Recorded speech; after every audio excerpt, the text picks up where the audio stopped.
Hello दोस्तों, आप सभी को हमारे यूट्यूब चैनल अभिनव क्लासेस में मोस्ट वेलकम है दोस्तों।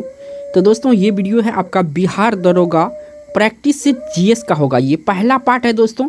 और देखिए दोस्तों, इस खासियत होगा इसमें, अगर एक दिन मैं बायो का क्लास दूंगा तो दूसरा दिन किसका क्लास दूंगा, केमिस्ट्री का क्लास दूंगा, ठीक है। और इसका फिर अगला दिन जो है फिजिक्स का क्लास होगा। तो यहाँ पे मैं क्वेश्चन शामिल करूँगा थोड़ा सा कम, इसमें टॉप 25 क्वेश्चन शामिल करूँगा, जो कि आपके एग्जाम की दृष्टि से काफ़ी इंपॉर्टेंट होने वाला है दोस्तों।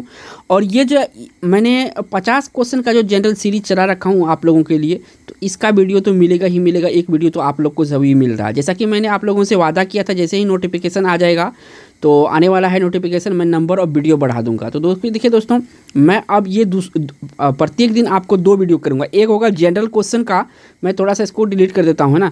एक जनरल क्वेश्चन का होगा जिसमें सारे कुछ मिक्स होता है, ठीक है। दूसरा जो होगा एक साइंस का होगा 25 नंबर का, काफ़ी इंपॉर्टेंट होगा ये साइंस का। अल्टरनेटिव डे में होगा, आज बायोलॉजी तो कल केमिस्ट्री, इसके बाद फिजिक्स, फिर बायोलॉजी, ठीक है, इस तरह से। तो लेट नहीं करते हुए चलते हैं पहला क्वेश्चन पर। पहला क्वेश्चन यहाँ पे पूछा गया है दोस्तों, यहाँ पे 1 नंबर में थोड़ा इजी रखा हूँ क्वेश्चन को, इसमें 2-3 सेट में इजी रखूँगा, इसके बाद डिफिकल्ट कर दूँगा। मनुष्य में कुल कितनी हड्डियाँ होती है? तो देखिए, मनुष्य में जो आपका हड्डियों की संख्या होती है, तो ये आपका 206 होती है। कितना होती है? 206। देखिए, अगर पूछे बच्चों में दोस्तों, तो बच्चों में जो बच्चा आज पैदा हुआ तो उसमें 300 हड्डी होगा। कितना? 300। थोड़ा बड़ा हो जाएगा तो 270 हो जाएगा। लेकिन आपको यहाँ पे पूछा वयस्क के बारे में, ठीक है ना, तो आपको 206 टिक करना है। बढ़ते हैं नेक्स्ट क्वेश्चन। नेक्स्ट क्वेश्चन यहाँ से पूछा गया है कि 2 नंबर में, मनुष्य की खोपड़ी में कितनी अस्थियाँ होती है? मनुष्य की खोपड़ी में, यहाँ पे अस्थि मीन्स वह हड्डी, कितना हड्डी होती है? तो मनुष्य की खोपड़ी में जो हड्डी होती है 8 हड्डी होती है। कितना होती है? 8 हड्डी होती है।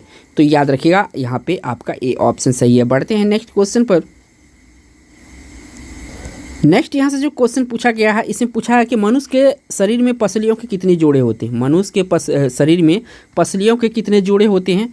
तो टोटल जोड़ा में अगर पूछे दोस्तों 12 है, ठीक है। अगर पेयर ना पूछे यानी सिंगल में पूछे तो 24 होता है। कितना होता है? 24। दोनों चीज़ याद रखिएगा। तो यहाँ पे ए ऑप्शन सही हो जाएगा। थोड़ा मैं क्वेश्चन को यहाँ पे इजी इसलिए रखा हूँ कि आज मेरा जो स्टार्टिंग है जीएस का, इसमें आपका जनरल साइंस का टॉपिक है ये। अगला जो क्वेश्चन आया है, ये 4 नंबर का क्वेश्चन है कि शरीर की सर्वाधिक प्रबल अस्थि है, सबसे मजबूत हड्डी, यानी प्रबल मीन्स सबसे मजबूत हड्डी इसमें से कौन सी होती है?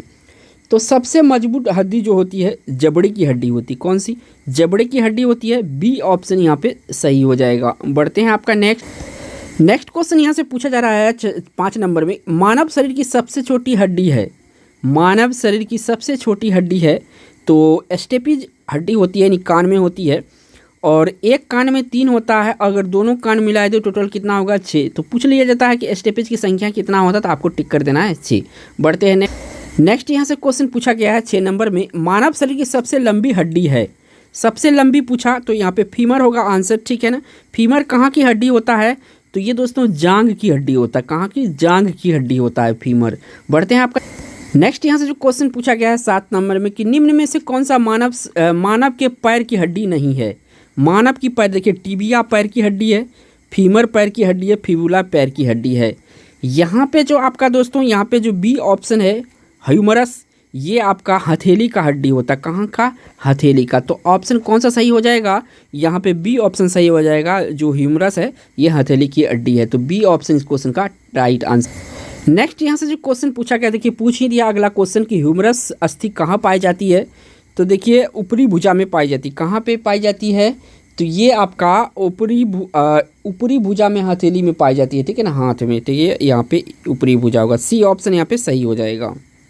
नेक्स्ट क्वेश्चन काफ़ी इंपॉर्टेंट क्वेश्चन है, काफ़ी एग्जामों में पूछा जा चुका है ये क्वेश्चन कि मनुष्य के शरीर में पैर की हड्डी किस प्रकार, यहाँ पे पूछा है किस टाइप का या किस प्रकार की हड्डी होता है? पैर की जो हड्डी होता है संधरी होती है। क्या होता है? संधरी हड्डी होती है पैर की हड्डी। तो यहाँ से आपका बी ऑप्शन इस क्वेश्चन का राइट आंसर हो जाए। नेक्स्ट क्वेश्चन यहाँ से पूछा गया है दोस्तों 10 नंबर में कि टिबिया नामक हड्डी किस में पाया जाता है? तो टिबिया नामक जो हड्डी होता है ये टांग में पाया जाता है। कहाँ पे? टांग में पाया जाता है। तो बी ऑप्शन यहाँ पे सही हो जाएगा। नेक्स्ट यहाँ से जो क्वेश्चन पूछा गया दोस्तों 11 नंबर का, मानव शरीर के किस अंग की हड्डी सबसे लंबी होती है? मानव शरीर के किस अंग की हड्डी सबसे लंबी होती है?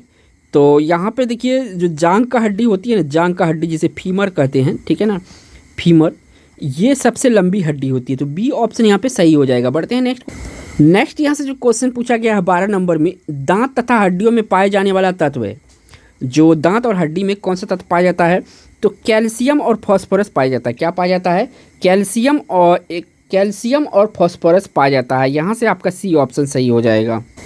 नेक्स्ट क्वेश्चन यहाँ से पूछा जा रहा है दोस्तों 13 नंबर में कि वृद्धावस्था में मनुष्य की हड्डी क्यों कमज़ोर हो जाती है? देखिए, जब आदमी बूढ़े हो जाते हैं तो उसका अक्सर जोड़ों में दर्द होता है हड्डी कमज़ोर हो जाने के कारण से, ठीक है ना।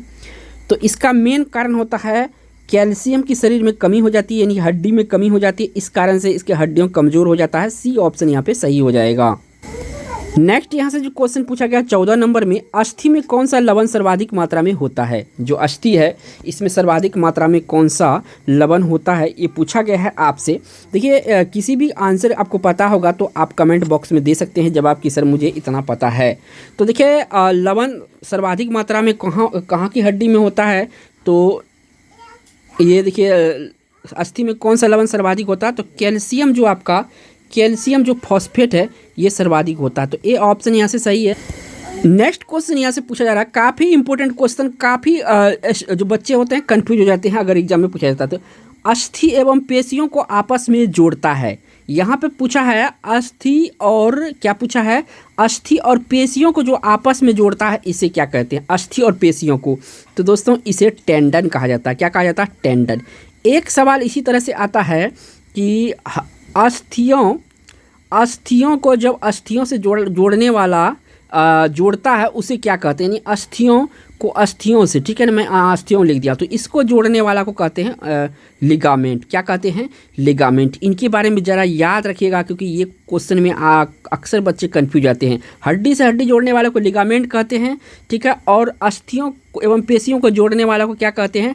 टेंडन कहते हैं। बढ़ते हैं नेक्स्ट क्वेश्चन यहाँ पे पूछा गया है 16 नंबर में, मनुष्य के जीवन काल में कितने दांत 2 बार विकसित होते हैं? तो मनुष्य के जीवन में जो 20 दांत होते हैं ये 2 बार आते हैं, यानी 2 बार विकसित होते हैं। तो सी ऑप्शन यहाँ पे सही हो जाएगा। बट नेक्स्ट यहाँ पे क्वेश्चन आया है 17 नंबर का, मनुष्य में पाचन का अधिकांश भाग किस अंग में संपन्न होता है? मनुष्य का पाचन का अधिकांश भाग किस में संपन्न होता है? तो यहाँ जो छोटी आंत है ना, छोटी आंत, ठीक है, इसमें पाचन का सबसे अधिक संपन्न होता है। और अगर पूछा जाए कि जो मनुष्य का पाचन होता है कहाँ से शुरुआत होता है, तो मुख से शुरुआत हो जाता है इसका। तो इनको बारे में भी याद रखिएगा। बढ़ते हैं नेक्स्ट क्वेश्चन पर। नेक्स्ट क्वेश्चन यहाँ से पूछा गया है 18 नंबर में, मनुष्य में पाचन क्रिया कहाँ प्रारंभ होती है? देखिए, पूछ दिया है तो यहाँ से मुख में प्रारंभ होती है। तो सी ऑप्शन यहाँ पे सही हो जाएगा। नेक्स्ट यहाँ से जो क्वेश्चन पूछा गया है 19 नंबर में कि मानव पाचन की नली लगभग कितने फीट लंबा होता है? तो देखिए, मानव पाचन की जो नली होता है ये फीट जो होता है, अगर फीट में पूछा जाए तो ये 32 फीट लंबा होता है। कितना? 32 फीट लंबा होता है। तो यहाँ पे डी ऑप्शन है। देखिए दोस्तों, यहाँ पे जो मैं लिखता हूँ ना, मुझे याद है और लिखता हूँ ताकि आपका जो माइंड है ना, माइंड में एक इमेज बना ले 32 फीट, ठीक है, इसलिए मैं यहाँ पे लिख देता हूँ आपको, ताकि माइंड, आप अगर वीडियो को देख रहे हैं ध्यान से तो ये इमेज बना लेगा, इमेजेशन कर लेगा आपका माइंड। बढ़ते हैं नेक्स्ट क्वेश्चन। नेक्स्ट यहाँ से क्वेश्चन पूछा गया है 25 नंबर का क्वेश्चन है कि मुख में स्टार्च शर्करा में पाचन किसके द्वारा होता है? मुख में स्टार्च का शर्करा में पाचन किसके द्वारा होता है? तो देखिए, ये किसके द्वारा होता है? तो ये आपका तो यहाँ पे पेप्सिन के द्वारा होता है। किसके द्वारा होता है? पेप्सिन के द्वारा होता है, लेकिन टायरिन के द्वारा होता है। सॉरी दोस्तों, यहाँ पे गलत हो गया, टायरिन के द्वारा होता है। बी ऑप्शन यहाँ पे सही हो जाए। नेक्स्ट क्वेश्चन यहाँ पे पूछा गया है दोस्तों 21 नंबर का क्वेश्चन है कि पाचन तंत्र का हिस्सा नहीं है। इसमें कौन ऐसा है जो कि पाचन तंत्र का हिस्सा नहीं है? तो देखिए, यकृत है, पित्ताशय है, आंत है। यहाँ जो दोस्तों कॉर्निया है ना, कॉर्निया ये आँख का भाग है, तो ये पाचन तंत्र का हिस्सा कैसे हो सकता है? तो इस क्वेश्चन का जो राइट आंसर हो जाएगा ये आपका कॉर्निया हो जाएगा। बढ़ते हैं आपका नेक्स्ट क्वेश्चन। नेक्स्ट क्वेश्चन यहाँ से पूछा गया है दोस्तों 22 नंबर में, शरीर के लिए एंजाइम आवश्यक होते हैं क्यों आवश्यक होते हैं शरीर एंजाइम के लिए? देखिए, इसका जो मेन कारण है, ये क्या करते हैं, ये जीव रासायनिक क्रिया में उत्प्रेरक का कार्य करते हैं। क्या करते हैं? ये जीव रासायनिक क्रिया में उत्प्रेरक का काम करते हैं, इसीलिए शरीर में एंजाइम आवश्यक होता है। तो इस क्वेश्चन का राइट आंसर यहाँ से डी ऑप्शन सही हो जाएगा। अगला क्वेश्चन यहाँ पे 23 नंबर का है, इसमें पूछा गया दुग्ध प्रोटीन को पचाने वाला एंजाइम है। जो दुग्ध प्रोटीन को पचाने वाला एंजाइम है इनमें से कौन सा है? तो ये है आपका जो रेनिन है, ये क्या है? दुग्ध प्रोटीन को पचाने वाला ये एंजाइम है। तो यहाँ से आपको सी ऑप्शन सही है। बढ़ते हैं आपका नेक्स्ट क्वेश्चन पर। नेक्स्ट क्वेश्चन यहाँ पे दोस्तों पूछा गया है 24 नंबर का क्वेश्चन कि अधिकतम पोषक तत्व रक्त में कहाँ से अवशोषित किए जाते हैं? तो देखिए जो भोजन होता है ना, सबसे जो है ज़्यादा ये पाचन का क्रिया कहाँ पे होता है? छोटी आंत में। कहाँ पे होता है? छोटी आंत में होता है। तो यहाँ से ही क्या होता है? रक्त में अवशोषित किए जाते हैं ज़्यादातर पोषक तत्व। तो यहाँ पे सी ऑप्शन सही हो जाएगा। बढ़ते हैं आपका नेक्स्ट क्वेश्चन यहाँ से पूछा गया है दोस्तों 25 नंबर में कि लार में कौन सा एंजाइम पाया जाता है? देखिए लार में कौन सा एंजाइम पाया जाता है? तो यहाँ पे लार में टेनिन पाया जाता है। क्या पाया जाता है? टेनिन पाया जाता है, जो कि काफ़ी इंपॉर्टेंट है। मैं यहाँ पे लिखने का मेरा मकसद है कि आपको याद करना है, ठीक है ना। अगर दोस्तों वीडियो अच्छा लगा तो वीडियो को एक लाइक ज़रूर कीजिएगा दोस्तों, और चैनल पे पहली बार आए हैं दोस्तों तो चैनल को सब्सक्राइब जरूर कीजिएगा, ताकि आने वाला जो वीडियो है इसका नोटिफिकेशन आपको मिले। बेल आइकॉन भी प्रेस कर लीजिएगा ताकि नोटिफिकेशन जो है टाइम टू टाइम मिलता रहे। Thanks for watching.